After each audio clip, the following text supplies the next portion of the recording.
Right, so I don't know if this is working, but net neutrality is very important. All businesses and consumers that use the infrastructure of the internet to do the internet rely on it in such a way where even if it's not true commons, it's like a quasi commons basically.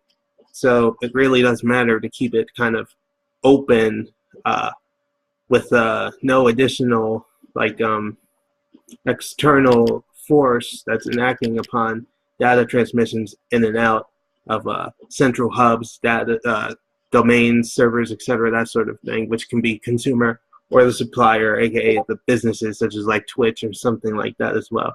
Because if you start doing that, it's going to affect the entire model. It's going to discourage startups like Discord, because they use obviously a lot of data, or Skype or whatever, if you will, especially cloud systems and cloud related services. Is going to affect them obviously, and it's going to affect the consumer. And the only one winning are the people who almost shouldn't even exist at all, which are internet service provider companies, which are really operating on the commons. But because our government is retarded, it's been privatized, and we're starting to see this. This is almost like the public healthcare thing, where basically we're realizing that privatization doesn't work. It fade its way. It faked its way until it became unsustainable. So Obamacare was passed to pacify the public. That failed in part because it does have some structural issues, but also because continued right wing bashing basically broke it as well.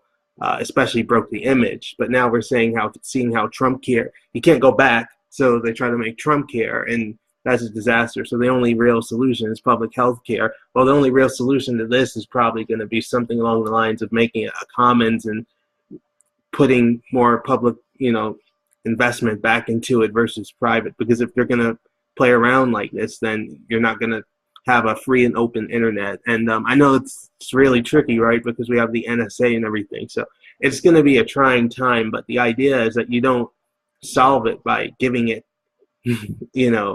this ability for the middleman ISP to basically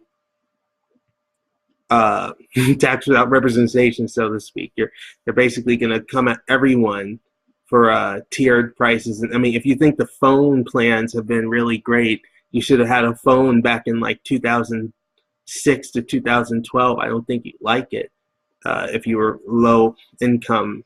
I mean, only recently has it really exploded with the unlimited phone plans sort of thing. But yeah, it sucks.